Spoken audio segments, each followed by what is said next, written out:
আচ্ছা এখানে আমার কে কিসে গেল কীভাবে দেখে বুঝবো এটা রিডাকশন না অক্সিডেশন, আমাকে দেখতে হবে বলতে কি নিচের রিপ্রেজেন্টেশনে কীরকম আছে। দেখ এ ছিল হচ্ছে পজিটিভ, কিসে গেছে ভাই জিরোতে গেছে, তাহলে এই হচ্ছে আমার রিডাকশন স্বাভাবিকভাবেই, বুঝলি রিডাকশন বোঝা গেল। তার মানে সোজা কথা পজিটিভ থেকে নেগেটিভের দিকে যাওয়া মানে হচ্ছে রিডাকশন, নেগেটিভ থেকে পজিটিভের দিকে যাওয়া মানে হচ্ছে অক্সিডেশন, বোঝা গেছে ক্লিয়ার। তাহলে বলতো তোকে যদি পরীক্ষা থেকে এইভাবে ধর দিয়ে এটা লিখা গেছে সবার লিখে ফেলেছি এটা, তাহলে এটা হচ্ছে অক্সিডেশন রিডাকশন পোটেনশিয়াল, ওটা হচ্ছে reduction electrode potential, oxidation electrode potential, reduction electrode potential, বুঝেছিস। তার তোকে বললাম এটা ধর তোকে পরীক্ষাতে দেওয়া আছে, তুই বলতে এটার ভ্যালুটা কী বলেছে, অক্সিডেশন রিডাকশন পোটেনশিয়াল নাকি reduction electrode potential? Oxidation electrode potential, exactly. কেন ভাই ছিল +2 হয়েছে +3, মানে আমার নেগেটিভ থেকে পজিটিভের দিকে যাচ্ছে, তাহলে হচ্ছে আমার দেখ এটা হচ্ছে অক্সিডেশন, বুঝেছিস। চল ধর তোকে বলেছে এই ভ্যালুটা EO2 -2, O2 থেকে -2, ঠিক আছে, তাহলে আমার কি হচ্ছে রিডাকশন। কীভাবে বুঝলাম, O2-র মাথায় চার্জ ছিল 0, 0 থেকে -2 মানে হচ্ছে আমার রিডাকশন, ঠিক আছে রিডাকশন, তার মানে আমি দেখে বুঝতে পারবো, বোঝা গেছে। তাহলে এই হচ্ছে আমার অক্সিডেশন রিডাকশন পোটেনশিয়ালের সব রিপ্রেজেন্টেশন। তাহলে খাতায় এবার লেখ factors affecting electrode potential, heading দে factors affecting electrode potential, factors affecting electrode potential, factors affecting electrode potential. লেখ 1 নম্বর লেখ ফ্যাক্টরস অ্যাফেক্টিং ইলেকট্রোড পোটেনশিয়াল, ঠিক আছে। দেখ ভালো করে এদিকে তাকা, দেখ যত আমার এদের মধ্যে প্লাস চার্জ বাড়বে তত স্বাভাবিকভাবে মাইনাস চার্জও বাড়বে, কারণ ইলেকট্রন ছাড়ছে ভাই, তো প্লাস চার্জ বাড়বে মাইনাস চার্জ বাড়বে, তার মানে কিন্তু এটা কনসেন্ট্রেশনের উপর ডিপেন্ড করে, ঠিক আছে। তাহলে লেখ 1 নম্বর লেখ depend on concentration of metal or it's ion, depend on concentration of metal or it's ion, depend on concentration of metal or it's ion, depend on concentration of metal or it's ion, ঠিক আছে। 2 নম্বর লেখ আচ্ছা দেখ আমি তো এখন অবধি solid দিয়ে করছি, যদি আমি এর মধ্যে গ্যাস পাস করি তাহলে আমার পসিবল, গ্যাস দিয়েও পসিবল, কীভাবে পসিবল সেটা পরের ক্লাসে দেখবো, ঠিক আছে। গ্যাস দিয়ে কীভাবে ইলেকট্রোড বানানো পসিবল সেটা আমার তোর স্ট্যান্ডার্ড ইলেকট্রোডই কিন্তু গ্যাস দিয়েই বানানো হয়। তো যাই হোক চল, তো যদি আমি গ্যাস দিয়ে বানাই তুই এখন বাকি সব ভুলে যাও, যদি আমি তোকে বলি গ্যাস, গ্যাসের ক্ষেত্রে আমি তুই কনসেন্ট্রেশন টার্ম হিসেবে কী ইউজ করি বলতো, পার্শিয়াল প্রেশার, গ্যাসের ক্ষেত্রে আমি তুই কনসেন্ট্রেশন টার্ম হিসেবে ইউজ করি তো পার্শিয়াল প্রেশার। ক্লাস 11-এ দেখেছিলাম, কোথায় দেখেছিলাম, কেমিক্যাল ইকুইলিব্রিয়ামের মধ্যে দেখেছিলাম। দেখবি কেমিক্যাল ইকুইলিব্রিয়াম যখন করতাম কেপি, কেপির এক্সপ্রেশন আমি কী করতাম বলতে partial pressure of something by partial pressure of something, ওইভাবে করতাম হচ্ছে গ্যাসের ক্ষেত্রে কনসেন্ট্রেশন টার্ম। তাহলে 2 নম্বর লেখ for gas partial pressure will be used, for gas partial pressure will be used as concentration terms, for gas partial pressure will be used as concentration terms, ঠিক আছে। 3 নম্বর এটা বোঝা গেছে, 2 নম্বর বুঝেছিস concentration term will be used as concentration term will be used as partial pressure, ঠিক আছে।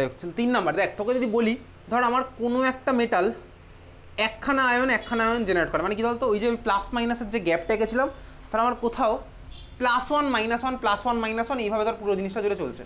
আর ধর কোনো মেটাল আমার +3 -3 +3 -3 এইভাবে চলছে, মানে ধর কোনো মেটাল আমার 3খানা আয়ন ছেড়ে বানায়, তার অ্যালুমিনিয়াম সাপোজ 3খানা আয়ন ছেড়ে তার আমার অ্যালুমিনিয়াম +3 আর 3খানা ইলেকট্রন দিয়েছে। সোডিয়াম আমার ধর সাপোজ একখানা ইলেকট্রন আর একখানা প্লাস চার্জ দিয়েছে, তাহলে বলতো কোথায় আমার পোটেনশিয়াল ডিফারেন্স বেশি হবে, অবশ্যই যেখানে আমার চার্জের ডিফারেন্স বেশি, তো +3 -3 খেলা আমার স্বাভাবিকভাবেই বেশি হবে। তার মানে ডিপেন্ড করে কি বলতো নেচার অফ আয়নের উপর। তাহলে 3 নম্বর লেখ depends on nature of metal, depends on nature of metal and its ion, depends on nature of metal and its ion, depends on nature of metal and its ion। সোমবারে কিন্তু পরীক্ষা আছে। 4 নম্বর লেখ, 4 নম্বরে লেখ আচ্ছা ভাব ধর আমি ওই যে তুই যে ছবিগুলো এঁকেছিস খাতার মধ্যে, সাপোজ আমি টেম্পারেচার ধর বাড়িয়ে দিলাম, যেখানে আমার অক্সিডেশন হচ্ছে আমি ধর সেখানে টেম্পারেচার বাড়িয়ে দিই।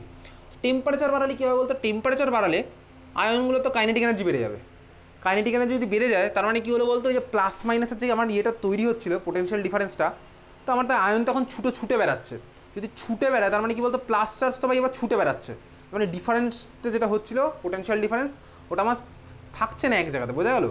তার মানে কী হলো বলতো, ওটা ভেরি করতে থাকবে, তার মানে ডিপেন্ডস অন টেম্পারেচার 4 নাম্বার। তাহলে 4 নাম্বার লেখ ডিপেন্ডস অন টেম্পারেচার। তো আমার তো কীভাবে কি ডিপেন্ড করে সেটা আমার তো বোর্ড এক্সামের সিলেবাসে নেই। 4 নাম্বার লিখলাম ডিপেন্ডস অন টেম্পারেচার। বোঝা গেল? ক্লিয়ার? চল খাতা এবার হেডিং দে। তাহলে এই যে ভাই বুঝলাম ইলেকট্রোড পোটেনশিয়াল আমার অনেক কিছুর উপর ডিপেন্ড করে। যদি এত কিছুর উপর আমার ডিপেন্ড করে তাহলে যখন আমি কোনো একটা রেফারেন্স স্টাডি করব আমার কি উচিত বলতো, পুরো জিনিসটাকে একখানা স্ট্যান্ডার্ড স্কেলে নিয়ে গিয়ে স্টাডি করা স্বাভাবিকভাবেই।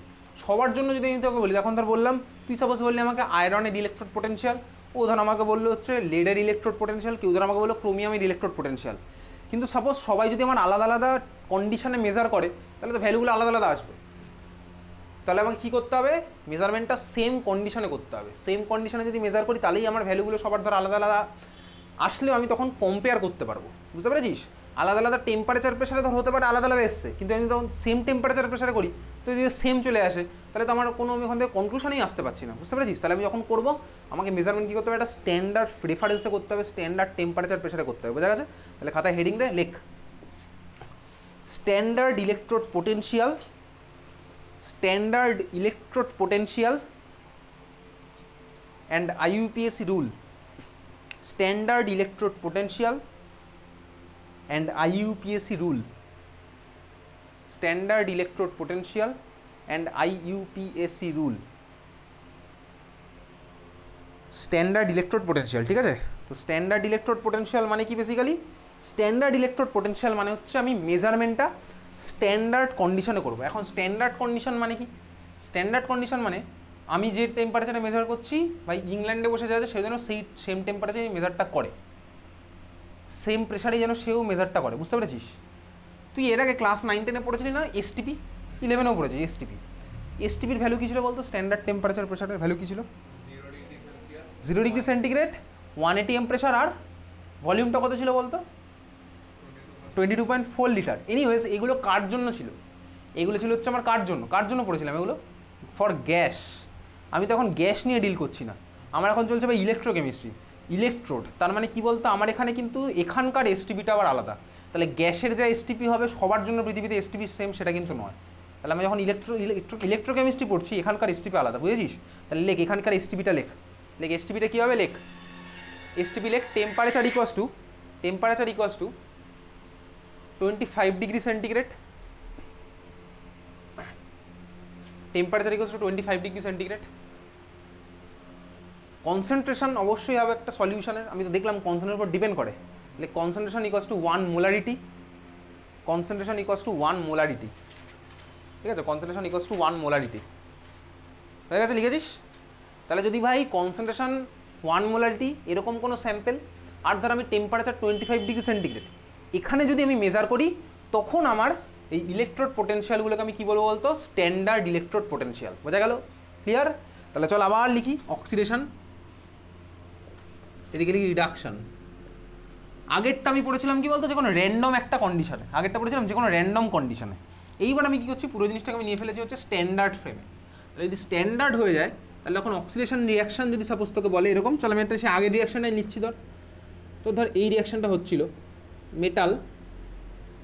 Metal plus N plus N electron, এটা ধর হচ্ছে তোর আমার অক্সিডেশন রিয়াকশান। লিখছিস খাতার মধ্যে, পুরো জিনিসটা আমি করছি স্ট্যান্ডার্ড কন্ডিশনে।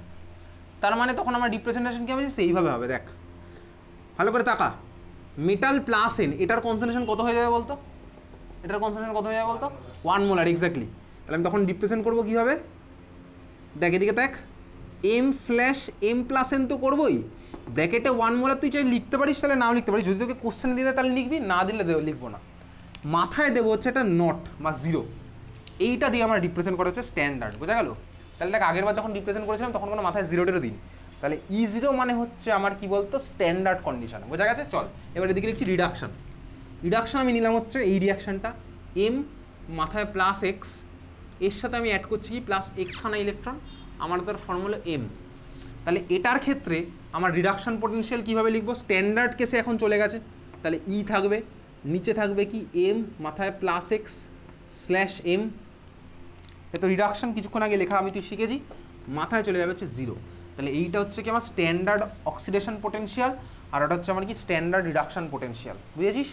পরীক্ষার সময় আমাকে দেখে বুঝতে হবে যে ভাই ভ্যালুটা স্ট্যান্ডার্ড দিয়েছে নাকি নর্মাল যে কোনো কন্ডিশনে দিয়েছে। কীভাবে বুঝবো? আমি যদি মাথায় দেখি 0 তার মানে বুঝে যাবো স্ট্যান্ডার্ড। ক্লিয়ার? তাহলে চলো এবার এখান থেকে কোশ্চেন কী আসবে একটু লিখি।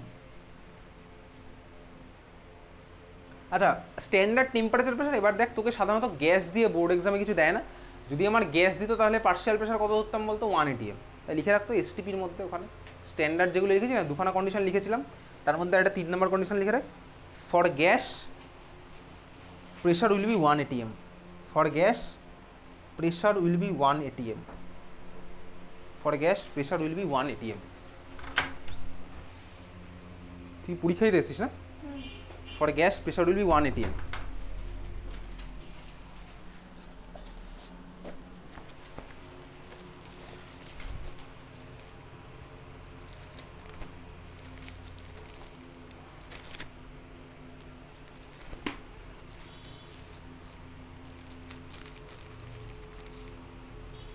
এনে 30 মিনিট টাইম।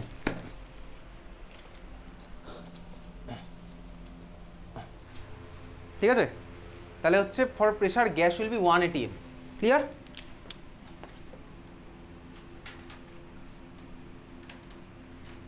ছটা 50 অব্দি টাইম তোর, আর তো 6:30 অব্দি টাইম। বুঝেছি এটা? আচ্ছা, তাহলে বেসিক্যালি আমি বুঝতে পারছি কি ভাই, অক্সিডেশন আর রিডাকশন যদি আমি স্ট্যান্ডার্ড কন্ডিশনে করি তখন আমার রিপ্রেজেন্ট হয়ে যাবে ই নট দিয়ে। ই নট দিয়ে বোঝা গেছে? ক্লিয়ার? আচ্ছা, খুব ভালো কথা। তাহলে এই হচ্ছে আমার অক্সিডেশন রিডাকশন রিপ্রেজেন্টেশন। খাতায় আবার হেডিং দে লেখ। দেখ, IUPAC rule for electrode potential. IUPAC rule for electrode potential. IUPAC rule for electrode potential. IUPAC rule for electrode potential. IUPAC rule for electrode potential.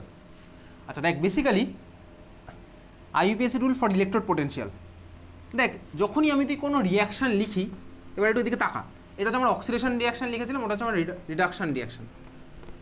যখনই আমি তুই কোনো রিয়াকশান লিখি, অক্সিডেশন রিয়াকশান, তাহলে এইভাবে লিখি। এখন আইইউপিএসসি কি বলে?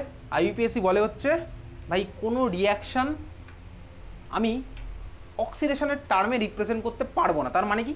আমার রেফারেন্স হবে একটাই। রেফারেন্স একটা মানে কি বলতো? আমি সব রিয়াকশানকে আমাকে রিপ্রেজেন্ট করতে হবে হচ্ছে রিডাকশানের টার্মে। এটা হচ্ছে আইইউপিএসসি স্টেটমেন্ট। ঠিক আছে? আইইউপিএসসি স্টেটমেন্ট কি? যে কোনো রিয়াকশানকে আমি রিপ্রেজেন্ট করবো হচ্ছে কিসের টার্মে? রিডাকশানের টার্মে। তার মানেটা কি? তার মানেটা হচ্ছে সাপোজ অক্সিডেশন মানে কি? রিমুভাল অফ ইলেকট্রন নাকি acceptance of electron? Removal of electron. ঠিক আছে? রিডাকশান মানে কি বলতো? Acceptance of electron. তার মানে আমি বলতে পারি ভাই অক্সিডেশন হচ্ছে আমার রিডাকশানের উল্টো কেসটা। এক্স্যাক্টলি বলতেই পারি। অক্সিডেশন মানে ইলেকট্রন ছেড়ে দেওয়া, রিডাকশান মানে হচ্ছে ইলেকট্রন নিয়ে নেওয়া। তাহলে অক্সিডেশন তো আমার হচ্ছে রিডাকশানের উল্টো কেস। তার মানে চল খাতার মধ্যে লেখ, এগুলো লিখে রাখতে পারতিস চাইলে যে অ্যাকর্ডিং টু আইইউপিএসসি অক্সিডেশন রিয়াকশান বলে কিছু হয় না, সব হচ্ছে আমার রিডাকশান রিয়াকশান। ঠিক আছে? আচ্ছা, তার মানে আমি এখন কি বলতে পারি বলতে? তাহলে আমি বলতেই পারি oxidation equals to minus of reduction. হ্যাঁ ভাই, বলতে পারি oxidation equals to minus of reduction, বলাই যেতে পারে। অর আমি চাইলে এটাও বলতে পারি reduction equals to minus of oxidation, এটাও বলা যেতে পারে। Oxidation equals to minus of reduction বা reduction equals to minus of oxidation. Exactly দুটো তো দুটোর উল্টো। ক্লিয়ার? বুঝেছিস? তার মানে এত কি ক্লিয়ার? তার মানে আমি কি করবো বলতো, যেহেতু আইইউপিএসসি বলেছে ভাই কোনো জিনিসকে আমার অক্সিডেশনের টার্মে রিপ্রেজেন্ট করা যাবে না, তাহলে আমাকে ওই অক্সিডেশনের যে ইলেকট্রোড পোটেনশিয়ালগুলো ছিল না, ওগুলোকে আমি ওই অক্সিডেশন ইলেকট্রোড পোটেনশিয়ালে মানে রিপ্রেজেন্ট করতে পারবো না। আমাকে অক্সিডেশন ইলেকট্রোড পোটেনশিয়ালগুলোকে কিসের টার্মে রিপ্রেজেন্ট করতে হবে বলতো? রিডাকশান ইলেকট্রোড পোটেনশিয়ালের টার্মে রিপ্রেজেন্ট করতে হবে। বোঝা গেছে? তাহলে আমার যে কোনো অক্সিডেশন ইলেকট্রোড পোটেনশিয়ালকে আমি কিসের টার্মে রিপ্রেজেন্ট করবো? Reduction electrode potential. বুঝতে পেরেছিস? তাহলে অক্সিডেশন ইলেকট্রোড পোটেনশিয়ালকে আমি কিসের টার্মে রিপ্রেজেন্ট করবো? Reduction electrode potential. বোঝা গেছে? তাহলে এখন চল আমি একটা যে কোনো অক্সিডেশন ইলেকট্রোড পোটেনশিয়াল নিচ্ছি। ধর আমার কাছে আছে হচ্ছে ফার্স্টে এটা ধর আছে ই এ থেকে এ প্লাস। আচ্ছা বলতে এটা অক্সিডেশন নাকি রিডাকশান? কিসের টার্মে গেছি? অক্সিডেশন। কীভাবে বুঝলাম অক্সিডেশন? আমাকে দেখে চিনতে হবে কিন্তু পরীক্ষার সময়। কীভাবে দেখে বুঝবো? এর মাথায় ছিল 0, 0 থেকে হচ্ছে প্লাস, তার মানে এটা হচ্ছে আমার অক্সিডেশন। খুব ভালো কথা। তাহলে এটা আমার oxidation reduction, sorry oxidation electrode potential. এটাকে যদি আমি রিডাকশানের টার্মে রিপ্রেজেন্ট করি তাহলে কীভাবে রিপ্রেজেন্ট করবো? দেখ, এটা রিপ্রেজেন্ট হবে হচ্ছে এইভাবে, মাইনাস ই, আর এটা আমার ঘুরে যাবে স্বাভাবিকভাবেই, কারণ আমি রিডাকশন মানে তো আমার রিপ্রেজেন্টেশন হয়ে যাবে এরকম, তখন এ প্লাস স্ল্যাশ এ, বোঝা গেল? তাহলে এটা লিখে রাখা যায়, এটা হচ্ছে আমার অক্সি হয়ে গেছে, এটা হচ্ছে আমার রিডাকশান, সামনে আমার কি চলে আসলো মাইনাস, বুঝেছিস? তাহলে এটা আমি খাতার মধ্যে লিখে রাখলাম, যে কোনো oxidation reduction potential, sorry oxidation electrode পোটেনশিয়ালকে আমি যদি রিডাকশানের টার্মে রিপ্রেজেন্ট করি, ইনভার্স করে দেবো, আর অবশ্যই আমার রিপ্রেজেন্টেশনটা চেঞ্জ হবে।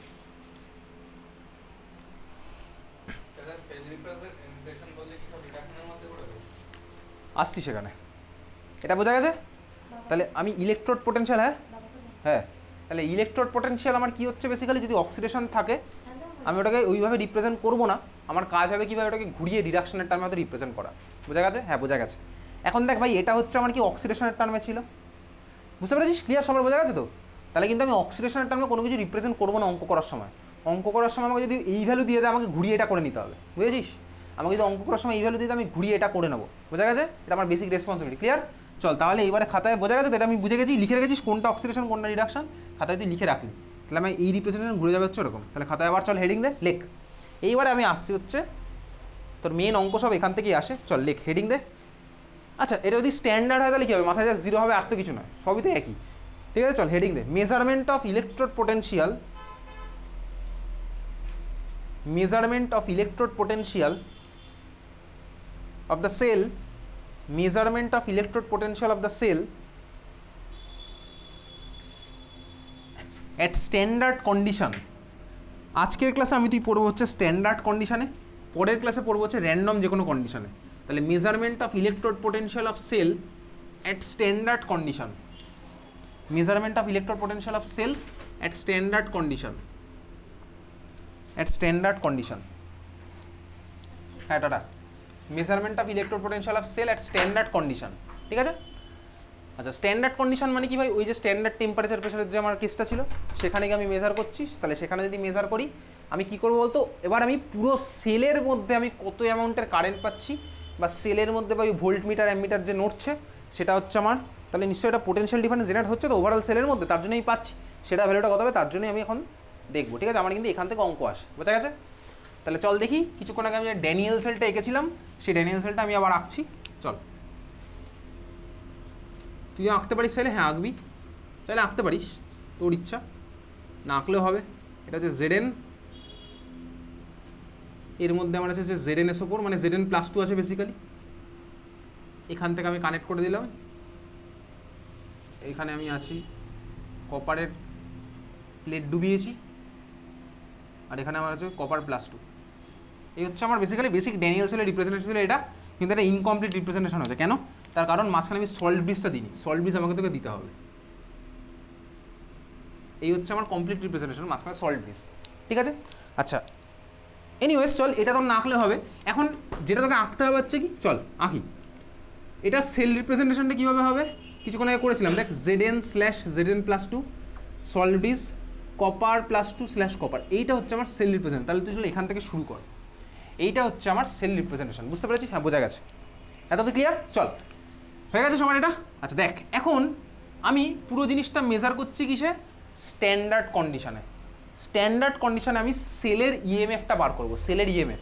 ইএমএফ মানে ভাই ফিজিক্সের ইলেকট্রোমোটিভ ফোর্স, ই। ঠিক আছে? তাহলে আমি এখন বার করছি কি, আমার টার্গেট এদিকে তাকা, চল একসাথে দেখ। এখন আমি বার করবো বলতে E0 সেল আমি তুই এখন বার করবো, E0 সেল। E0 সেল, ছবি নিয়ে মাথা কামাতে হবে না, তুই এখন এদিকে তাকা, E0 সেল। আমার এখন টার্গেট হচ্ছে কি E0 সেল বার করা। তাহলে একসাথে লিখতে লিখতে যাবো। E0 সেল আমার কী হবে বলতো ভাই? আমি এখানে যা পাবো, এখানে যা পাবো, দুটোকে অ্যাড করলেই তো আমি পেয়ে যাবো। তাহলে E0 সেল আমার কী হবে? E0 অক্সিডেশন এই পার্টটা প্লাস E0 রিডাকশান ওই পার্টটা।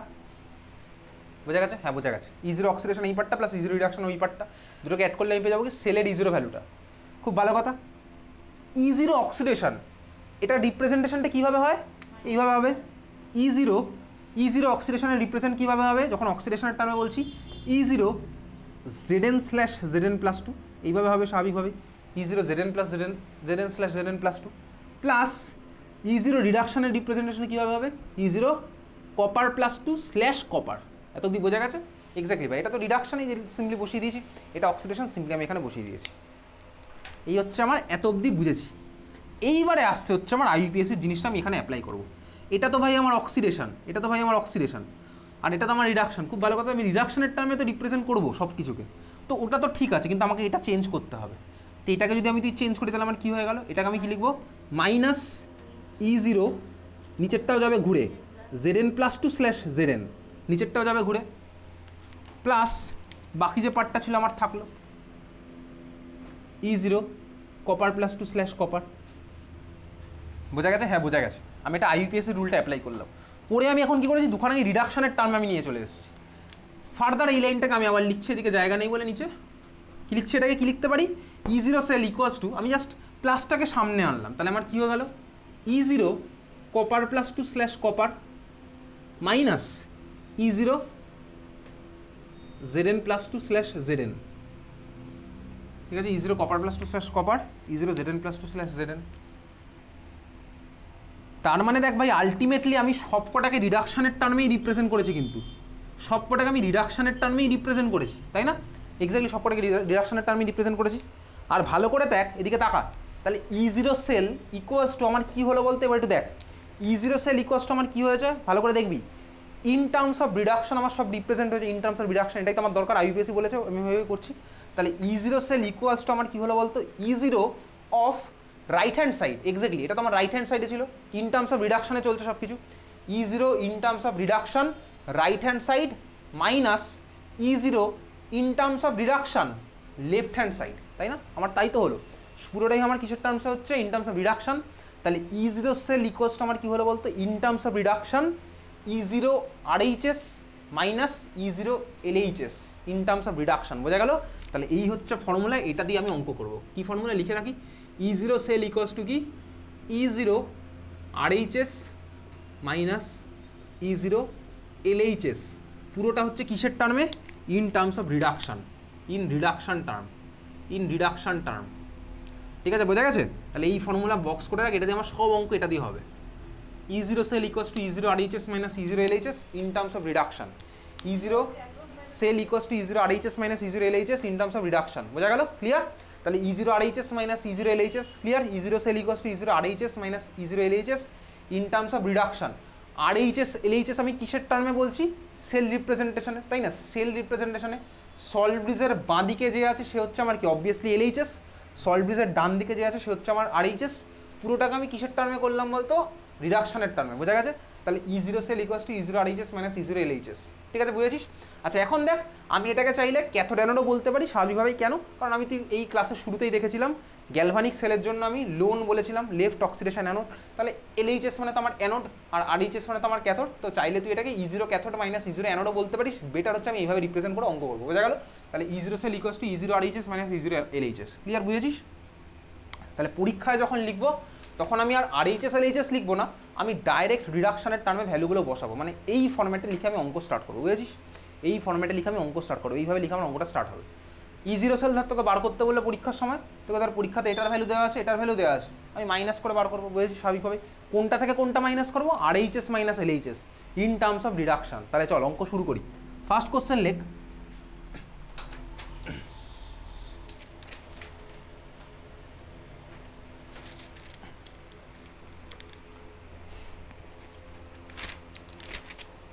calculate standard cell potential, calculate standard cell potential for the following cell, calculate standard cell potential for the following cell, cell না cell, CELL। সেলটা কি দিয়েছে লেখ, সেলটা দেওয়া আছে হচ্ছে নিকেল, মানে ক্যাপিটাল এন স্মল আই, অবশ্যই এইভাবে লিখবি, NICKEL লিখবি না, নিকেল স্ল্যাশ নিকেল প্লাস 2 ব্র্যাকেটে 1 মোলার, হয়ে গেছে? তারপরে সল্ট ব্রিজ, খাতার ফার্স্ট পেজে নাম লেখ, এক্সাম নাম্বার লেখ আর ডেট দে আজকের। সল্ট ব্রিজ দিয়েছিস, তারপর সল্ট ব্রিজের পরে লেখা হচ্ছে AG প্লাস ব্র্যাকেটে 1 molar slash AG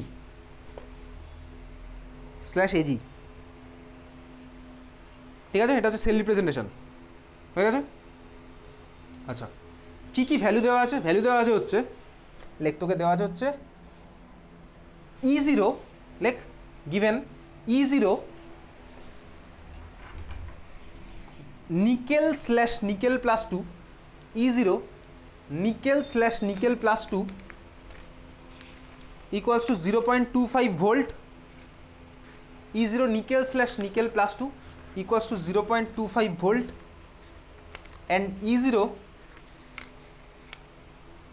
Ag slash Ag plus, E0 Ag slash Ag plus equals to 0.8 volt, E0 Ag slash Ag plus equals to 0.8 volt। ঠিক আছে, ভেবে চিন্তে কর দেখি, একটু শুরু কর। E0 nickel slash nickel plus 2 equals to 0.25 volt, হ্যাঁ E0 nickel slash nickel plus 2 equals to 0.25 volt, আর E0 Ag slash Ag plus equals to 0.80 volt. ভেবে চিন্তে কর দেখি।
কত?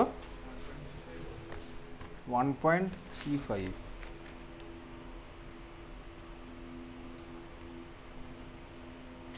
না না হয়নি।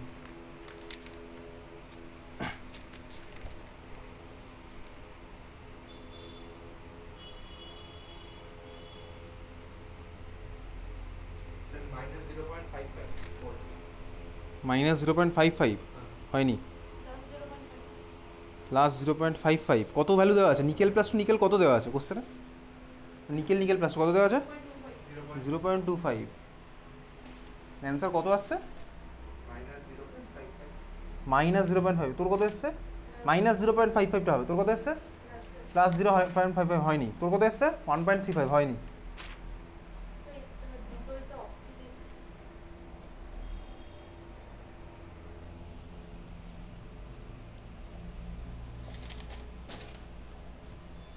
-0.55 অ্যান্সার।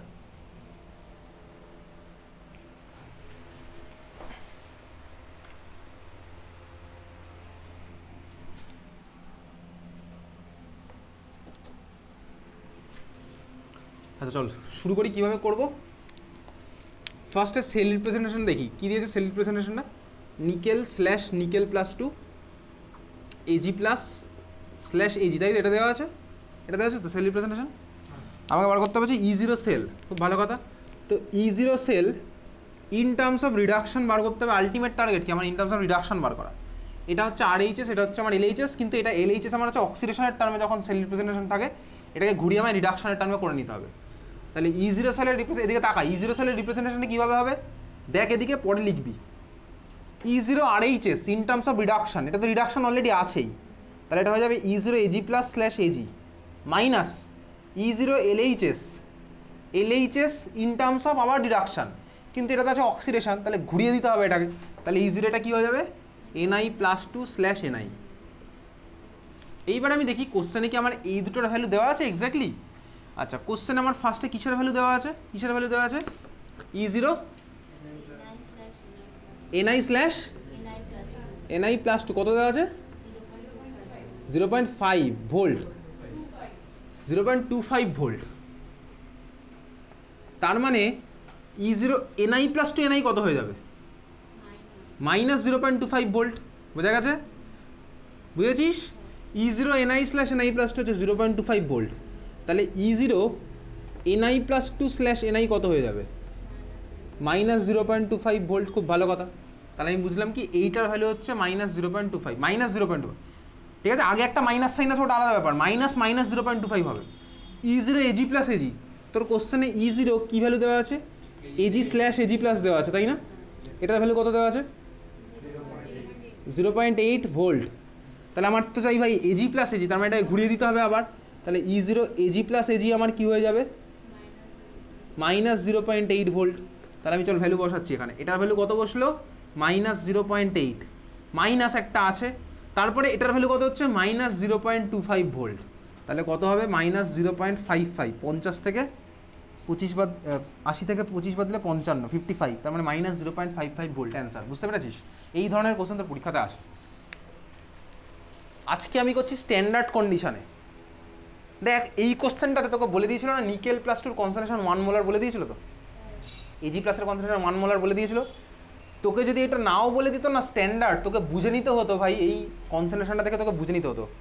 তোকে যদি ওখানে সাপোজ 2 মোলার দেওয়া থাকতো তাহলে কিন্তু আমার এই ফর্মুলা অ্যাপ্লাই করে অঙ্ক হতো না। 2 মোলার দেওয়া থাকলে কী করতে হবে সেটা পরের ক্লাসে করবো। তাহলে স্ট্যান্ডার্ড যখন আছে তখন আমি কনসেন্ট্রেশন থেকে আমাকে বুঝে নিতে হবে যে ভাই ওটা স্ট্যান্ডার্ড আছে। 2 মোলার থাকলে কী হবে? তাহলে কিন্তু তখন এই ফর্মুলা অ্যাপ্লাই করে অঙ্ক হতো না। তখন কী করবো সেটা পরের দিনের ক্লাসে দেখবো। বুঝতে পেরেছিস?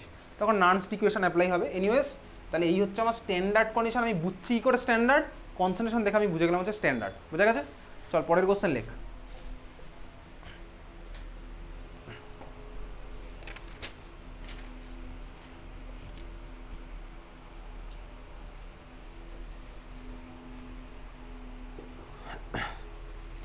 Calculate E0 cell, calculate E0 cell. E0 cell মানে কি? Standard electrode potential of cell বা standard electromotive force of cell. লিখে রাখ, standard electromotive force of sell.